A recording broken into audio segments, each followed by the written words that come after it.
Terus ya. Ngopo to? Mbok ya biar. Sing ndi ngono. Assalamualaikum. Salam.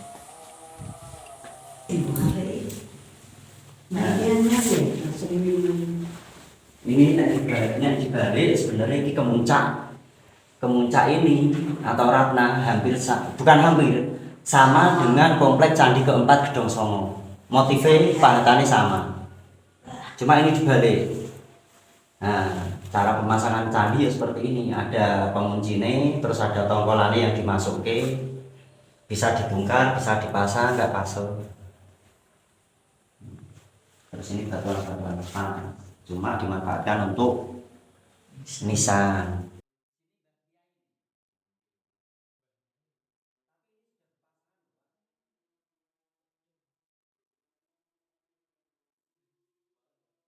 Ini loh Mas, ketemu kayak gini. Ini apa Pak? Antefik. Antefik ini. Antefik dan tapi ditempatkan ke pojokan candi. Antefik sambung. Kalau ditempatkan ini bagian atas. Ini bagian atas. Kenapa ini bagian atas? Ini biasanya berada di bagian atap. Nah, di bangunan candi daerah ini ya, di sini ada semacam arca kecil, apa namanya, Fudu. Bukan dewa, cuma makhluk kayangan, bukan dewa tapi. Dewa digulung Sama kayak kinara-kinari. Itu. Nah, ya nek ini biasa. Ini di biasanya sono atap. isine. Ada isine sebenarnya. Nah, ora, Nah ini tidak ada, nah ini tidak ada. Ini di atap. Ini atap. Jabangmu di Atap.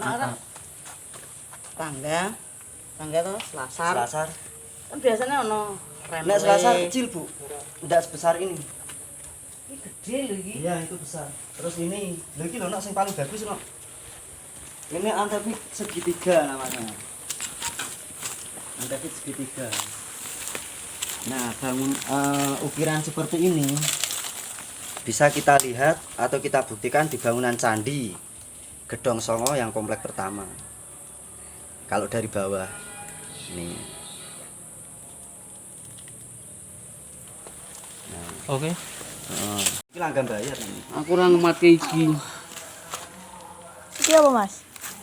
Ini jirat makam, bangunan jirat makam nah ini.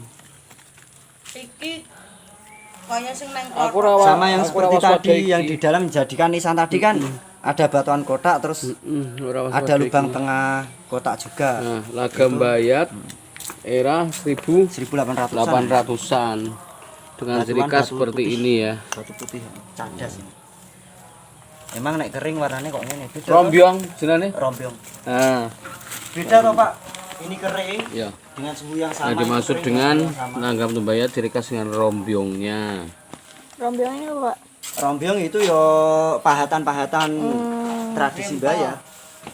Pahatan tradisi Bayat. Ya. Ini batuan candi. Ini begitu akeh banget iki. Candine nek ngadeg gede. Nah, itu antefik yang seperti di makam tadi. Atau antefik apa? Kemuncak. Sama atau seperti di makam yang ini. Yang diwalek ae. Ini semuanya serba kebalik. Dibalik, bukan kebalik ini. Sengaja dibalik berarti. Sengaja dibalik. Sengaja dibalik. Pripun Pak? Ono tempal kok. Oh niku nganu niku enom.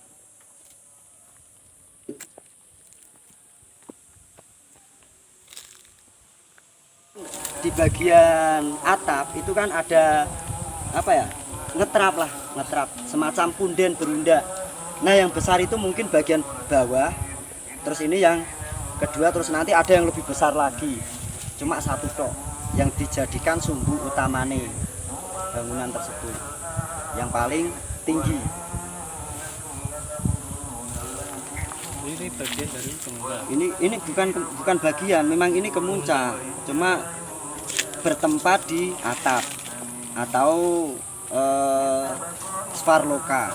dunia para dewa. Ya cedak-cedak raine. 0,5 Mas ini. Ini sebenarnya tidak harus dibilang ini merupakan rangkaian dari bangunan candi. Kenapa demikian? Ini bisa dibilang makam yang disepuhkan di sini. Karena untuk zaman dahulu, untuk menyamaratakan dengan makam-makam sepuh yang sering kita jumpai, itu agak kesulitan pemahatnya. Jadi di sini mungkin dulu, bukan mungkin, di sini dulu minim orang yang bisa memahat. Diduga Mas. Diduga. Nah, Jari Pak Decuk. nggak boleh memastikan. Jari Pak Decuk ngono. Diduga.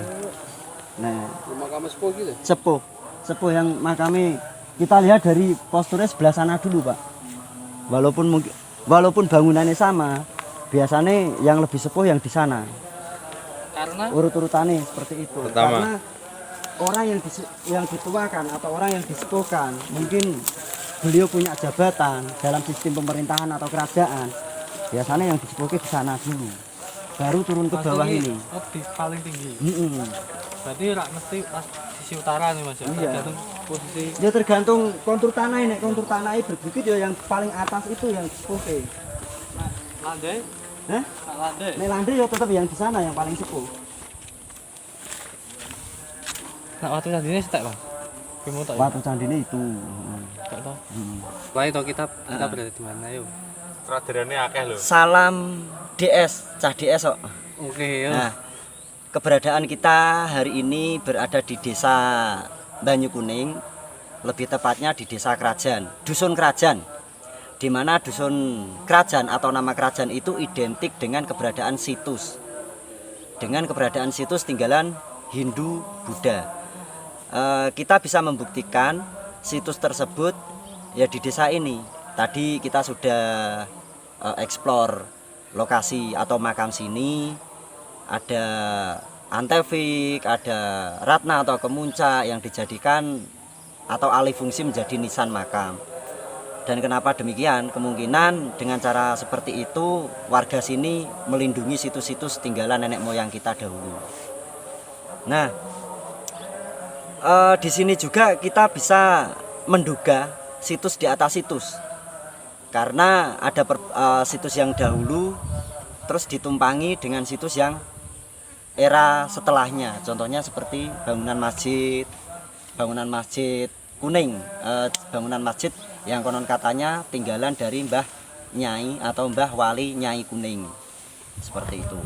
Temuannya di masjid apa aja, Mas? Temuan yang bisa kita jumpai tadi semacam beduk, terus kentongan kuno. Beduk itu diram menggunakan lempengan besi tipis yang diikat. Terus kita bisa menjumpai bangunan struktur walaupun sudah berubah, tapi struktur itu masih di apa istilahnya kayak diperbarui. Cuma untuk konstruksinya masih lama. Konsepnya masih sama. Konsepnya masih lama, konstruksinya masih lama. Cuma dari segi pembaruan itu diganti dengan material-material baru. Oke. Terus kita bisa menjumpai mimbar. Sayangnya tadi kita hanya bisa melihat dari luar dan kita tidak bisa masuk ke dalam. Cuma ada keinginan mimbar itu pengen saya ketahui angka tahunnya, ternyata memang tidak ada. Untuk prasasti di masjid, Mas? Untuk prasasti di masjid tadi Mas Eka sudah mengambil fotonya, cuma belum bisa dibaca. Nanti hurufnya dari hurufnya atau dari Arapegon. Arapegon ya. Arapegon ya. Agak sulit karena hitungan. Arapegon itu apa tuh, Mas? Agak sulit karena hitungan Jawanya atau hitungan angka tahunnya itu lewat Hijriah, tapi bulannya itu menggunakan huruf Hijaiyah. Dan masjid itu sama dengan bangunan masjid yang ada di Nglapan, Gubuk sana, Purwodadi, Grobogan. Terus ada di salah satu desa di bawah Candi Gedong Songo itu masjidnya juga sama. Itu juga sama, ada prasastinya, belum sempat kebaca semua. Terus yang diduga objek benda cagar budaya tadi yang di depan masjid berupa apa, Mas? Yang diduga objek benda cagar budaya yang di depan masjid itu kita bisa menjumpai 2 buah gentong dengan berbahan baku batu alam atau yang batu biasanya berada di kali. Itu karena kita melihatnya dari bahan juga warnanya itu agak kecoklat-coklatan. Dalam artian warna coklat itu tidak harus batu putih atau yang sering disebut dengan batu cadas. Seperti itu. Itu dugaan batuan tersebut itu lebih tua dari bangunan masjid ini. Terus difungsikan sebagai apa?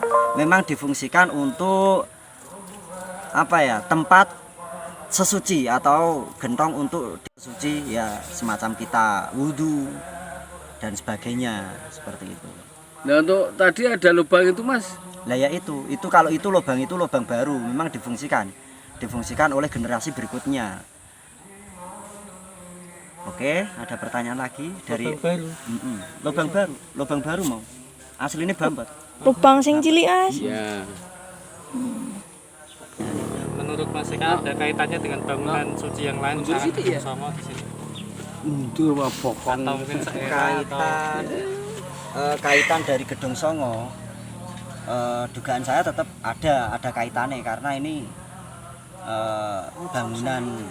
bangunan suci juga kan, berupa bangunan candi itu yang pertama. Dan untuk kaitannya dengan Gedong Songo, mungkin untuk yang Gedong Songo itu apa ya, semacam kayak bangunan yang diciptakan untuk menggunakan jalurnya untuk menuju ke pusat. Nah pusatnya itu mana? Pusatnya itu kalau saya pribadi itu ya di Dieng, di Komplek Arjuna, seperti itu.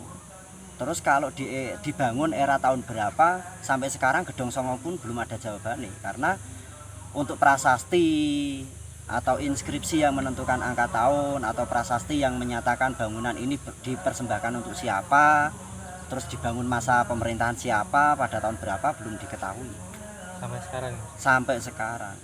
Berarti belum bisa dipastikan bahwasanya ini seera atau setelahnya dan Nah, enggak bisa karena kita tidak punya dukungan dokumen yang pasti atau sumber yang sudah tercatat seperti itu.